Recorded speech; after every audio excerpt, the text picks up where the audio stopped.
শাকবিধ আমি মঠফলং টেঙা বুলি কওঁ আৰু মানুহজনক সুধোতে তেওঁ ক'লে যে কি তেওঁলোকে হেনো মধুহুলেং বুলি কয় পিছে এই শাকবিধ খুবেই টেঙা খাবলৈ আৰু কাৰ ফালে কি নাম আছে মই ভালকৈ নাজানো তো মই যেটো নাম জানো সেই দুটাই ক'লো আৰু এই শাকবিধ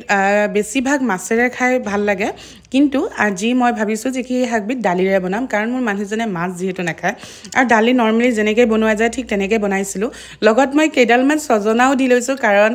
সজনাত যিখিনি নিউট্ৰিয়েন্টছ থাকে সেইখিনি কোনো চব্জিতে নাথাকে তো মই যেনেকৈ পাৰোঁ সজনা মানে য'তে ত'তে দি মেলি খাই ভাল পাওঁ আৰু লগতে এই শাক কেইডালো দি দিছিলোঁ আৰু যোনে মাছ নাখায় তেওঁলোকে এই ৰেচিপিটো এবাৰ ট্ৰাই কৰিব পাৰে মই একদম চিয়'ৰ যে কি তেওঁলোকে ৰিগ্ৰেট নকৰে কাৰণ খাবলৈ সঁচাকৈ বহুত টেষ্টি হয় আৰু টেঙা যোনে বেছি ভাল নাপায় তেওঁলোকৰ কাৰণেও ভাল কাৰণ এই শাকবিধ যেহেতু বহুত বেছি টেঙা হয় দালিৰে বনালে টেঙাটো বহুতখিনি কমি যায় আৰু গৰম দিনততো টেঙা খাই ভালে লাগে নহয় জানো সো এই মানে একদম সিম্পল ৰেচিপিটো আপোনালোকৰ সন্মুখত সেইটো কাৰণে লৈ